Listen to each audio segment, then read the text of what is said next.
Buenas tardes. A pedido del Club de la Libertad, que dirige Alberto Medina Méndez, que está haciendo un ciclo de homenajes a pensadores de la libertad, ha encarado este año los pensadores de la libertad argentinos. Y en ese sentido me ha solicitado que diga unas palabras respecto al homenaje que el Club de la Libertad quiere hacerle al ingeniero Álvaro Alzogaray, mi padre. Estuve pensando un poquito qué palabras decir y se me ocurrió que hacer una descripción un poco de la trayectoria que ha tenido el ingeniero Alzogaray y también de su personalidad. El ingeniero Alzogaray ha tenido una dilatada trayectoria de más de 50 años en el campo del pensamiento y de la acción política. Y esta es una de las características principales que él ha tenido, creo que casi única, durante el siglo XX, porque era un hombre de pensamiento, un académico, pertenecía a la Academia de Ciencias Económicas Argentina y a otras academias internacionales, pero del plano de las ideas rápidamente pasaba al plano de la acción política. Empezó su carrera para difundir las ideas de la libertad después de la Revolución Libertadora, allá por 1957.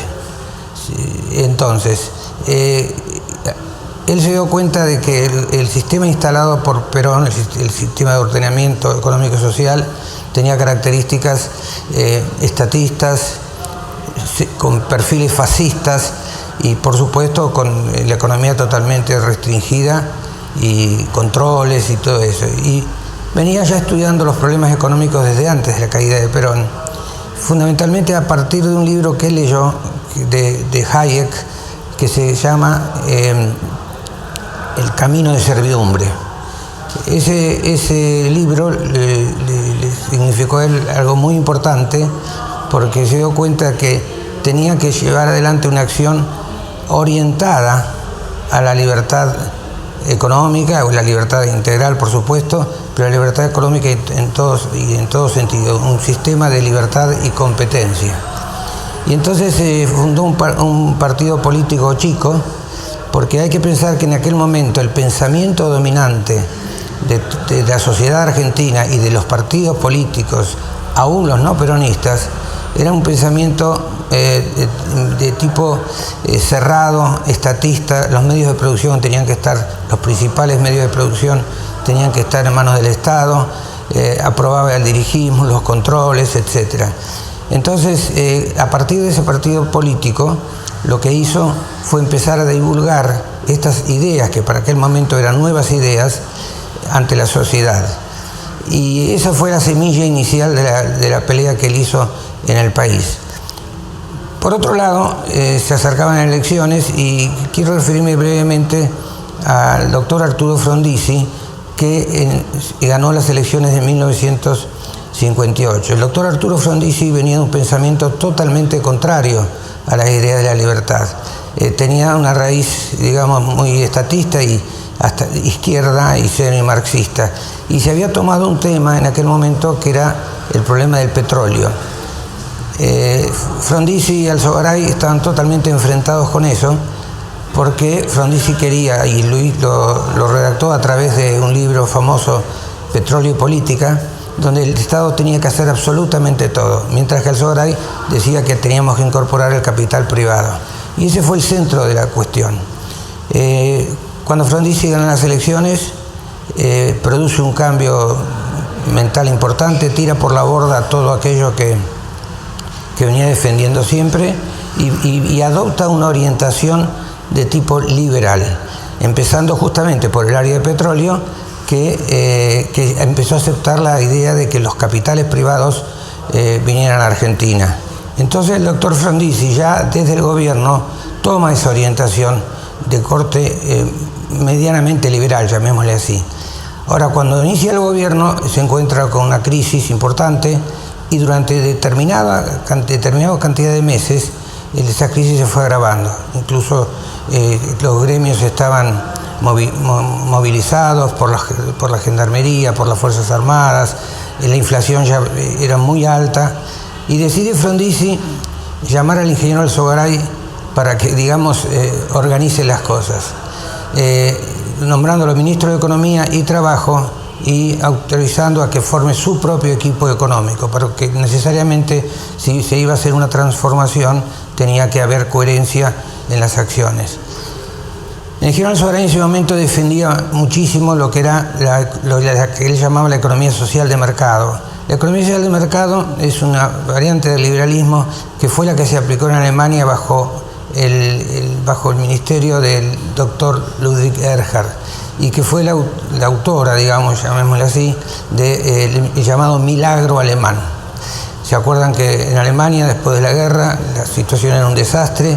Había intervencionismo, dirigismo, estaban las fuerzas militares de ocupación, y un día Erhard decide liberar todo, y con una reforma monetaria en el 48, y rápidamente Alemania empezaron, como dice el mismo Erhard, a aparecer los productos y una cantidad de cosas, y en poco tiempo Alemania pasa a ser una potencia de primer orden.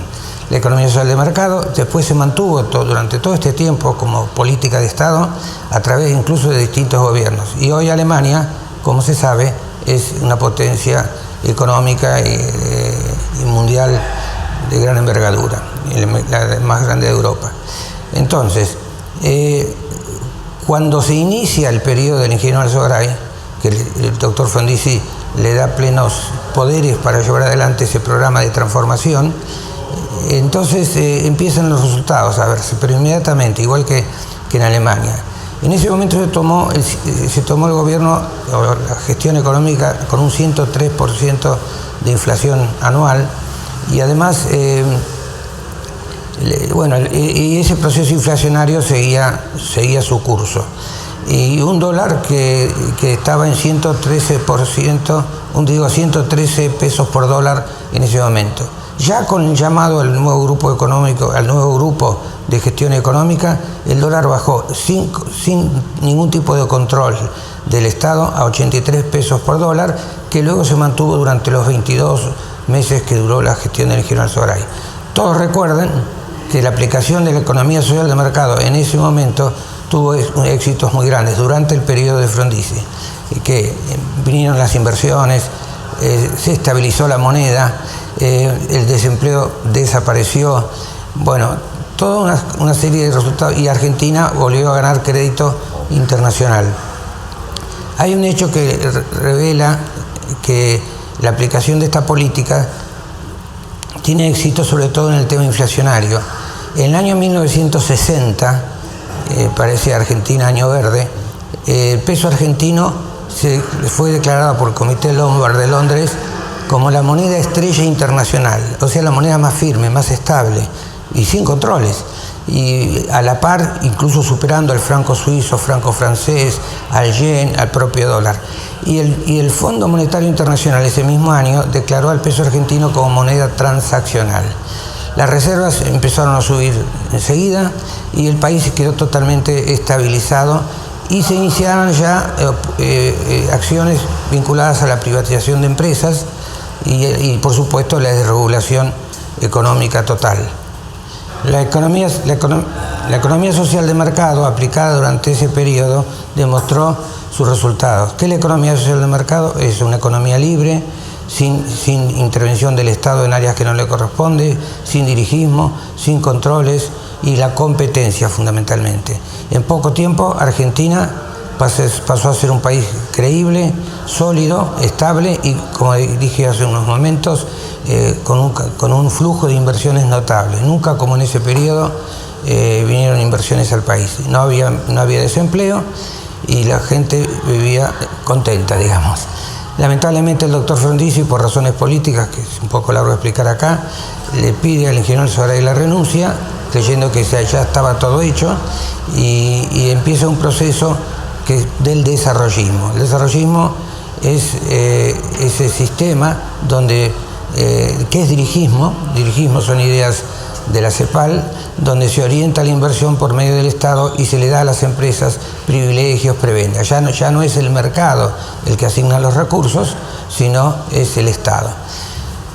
Bueno, se perdió ese esfuerzo y a partir de ahí el ingeniero Alzogaray continuó con su prédica hacia la sociedad, porque una de las características que tuvo el ingeniero Alzogaray con su prédica es que llegaba a la sociedad, tenía mucha exposición ante la gente y la gente lo escuchaba.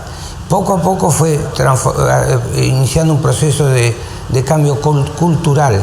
La gente empezó a darse cuenta que el Estado elefantiásico le costaba mucho, que había inflación porque se emitía moneda, y ese fue otro de los grandes logros del ingeniero Alzogaray, de hacer docencia con respecto a la inflación, demostrando que la inflación tiene sus causas monetarias, y las causas monetarias es cuando se emite dinero sin respaldo, justo para financiar los déficits. Y eso costó mucho que la sociedad lo aprendiera, incluso economistas y expertos entendían que la inflación dependía de los malos comerciantes o de la puja distributiva o de los productores que elevaban los precios sin razón. Y no era eso, la inflación es una enfermedad, y eso lo enseñó bien el ingeniero Alzogaray de anteaños, que es muy complicada porque es como el cáncer que invade todo un organismo y que en la práctica significa que el peso o los salarios que se tienen pierden permanentemente su capacidad adquisitiva. Debo decir que el ingeniero Alzogaray, sus fuentes intelectuales fue de los pensadores liberales de todas las épocas. Por supuesto en Argentina, empezando por Alberdi, con su famoso libro, y bueno, con la Constitución liberal que se hizo, y con el famoso libro del sistema económico rentístico de la República Argentina, que hace una interpretación cabal de las normas constitucionales. Pero internacionalmente siguió a muchos pensadores y gente de acción práctica, empezando por Ludwig Erhard, que como dije fue ministro de Economía de Alemania y que autor del milagro alemán. Y después Jacques Rueff, que es uno de los pensadores económicos más importantes del siglo XX, que fue llamado, por ejemplo, por De Gaulle como jefe del equipo económico para una transformación y solucionar básicamente el problema de la balanza de pagos, que tenía de fuertes déficits y que provocaba inflación. El famoso Comité Rueff, presidido por este señor, hizo todos unos estudios. Él no era el ministro de Economía, porque el ministro de Economía era otro señor, se llamaba Antoine Pinet, pero se hizo una transformación importantísima en la época de Gaulle, y Francia salió en muy poco tiempo del marasmo y la situación complicada que estaba. En economía de mercado, sus fuentes intelectuales fueron sus autores prácticamente, Wilhelm Röpke, Müller-Armack y otros más. Y por supuesto, también finalmente Ludwig von Mises, que tuvo ese famoso libro La acción humana, que fue también una de las cumbres del pensamiento liberal entonces. Y Karl Popper, el gran filósofo y sociólogo del siglo XX, prácticamente con su famoso libro La sociedad abierta y sus enemigos.